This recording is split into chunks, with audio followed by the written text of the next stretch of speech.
Boker Tov à tous et à toutes. Parashat Miketz. Vehi Miketz Shenatayim Yamim ou Pharaon Cholem. Le rêve de Paro. Qu'est-ce qu'il rêve? Il rêve que du Nil sont sorties 7 vaches qui étaient bien grosses, belles. Elles étaient en train de paître à côté.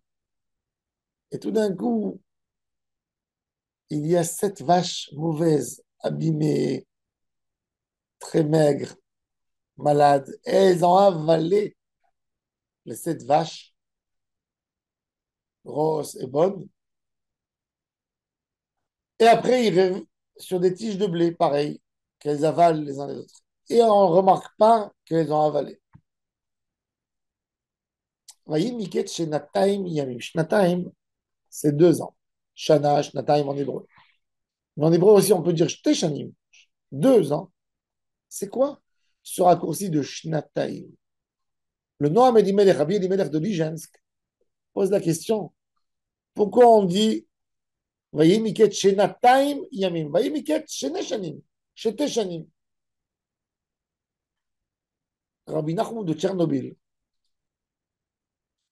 l'auteur du livre Maor Enaim, un des livres essentiels de la Chassidoute, nous dit Shnataim, ça vient du mot Lishon, Shena, Shnataim. Il dit la plus grande maladie de l'homme, c'est qu'il dort. Il marche, mais il dort. Il vit, mais il dort. Il laisse la vie passer sans rien faire. Une journée où tu n'as pas fait une mitzvah spéciale, c'est pas une vie.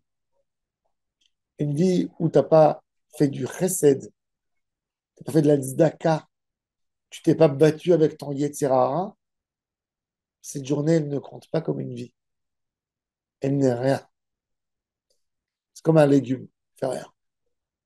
Plus grand malheur, il est là, il observe et il ne fait rien. C'est la chose la plus horrible qui peut arriver à un être humain. La maladie la plus grave, c'est d'être un légume. Mais quelle est la différence entre un homme qui mange et qui boit, mais qui ne fait rien? C'est un légume qui mange et qui boit. Alors, c'est vrai, l'autre, il a besoin d'un tuyau pour l'alimenter, et celui-là, il mange directement. Mais à part ça, il ne fait rien. Et ça, c'est le malheur de l'homme. Cette vie qui passe comme un rêve. Tu dors, ou par et tout d'un coup, tu te réveilles du rêve. Mais il dit, c'est quoi le rêve? Le rêve, c'est quoi? C'est que tes années qui n'ont pas été remplies, elles vont dévorer tes années remplies. Un homme qui était actif à un moment dans sa vie, à un moment, tout d'un coup, il est tombé dans la détresse, il a arrêté de faire des choses. Eh ben, ces vaches mauvaises, elles vont venir manger les autres. Le Yetzirara, il se renforce doucement, doucement chez nous. Il commence à t'endormir. Et le moment où tu as décidé de dormir, tu es dans ton sommeil, tu n'es plus là pour être éveillé contre ton Yetzirara.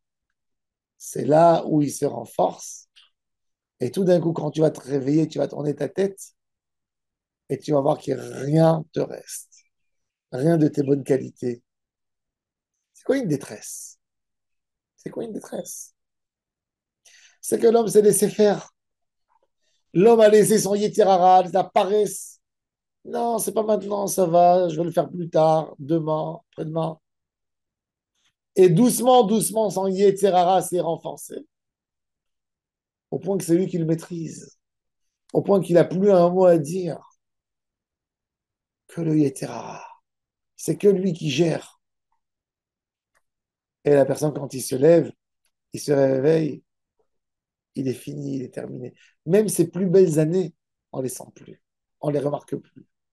Ça, c'est où Paro Cholem.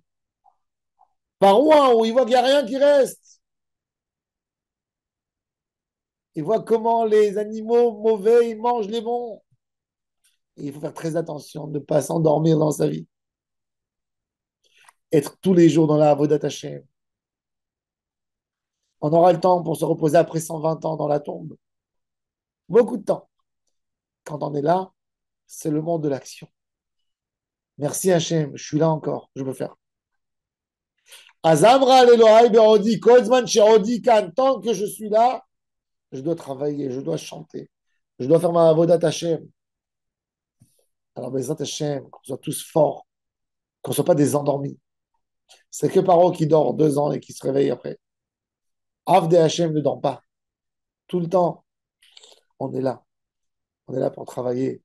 On est là pour évoluer. Hachem Yazan, Advok Moshe Baruch Adonai Le'olam. Amen, Amen, Shavua Tov. À tous et à toutes.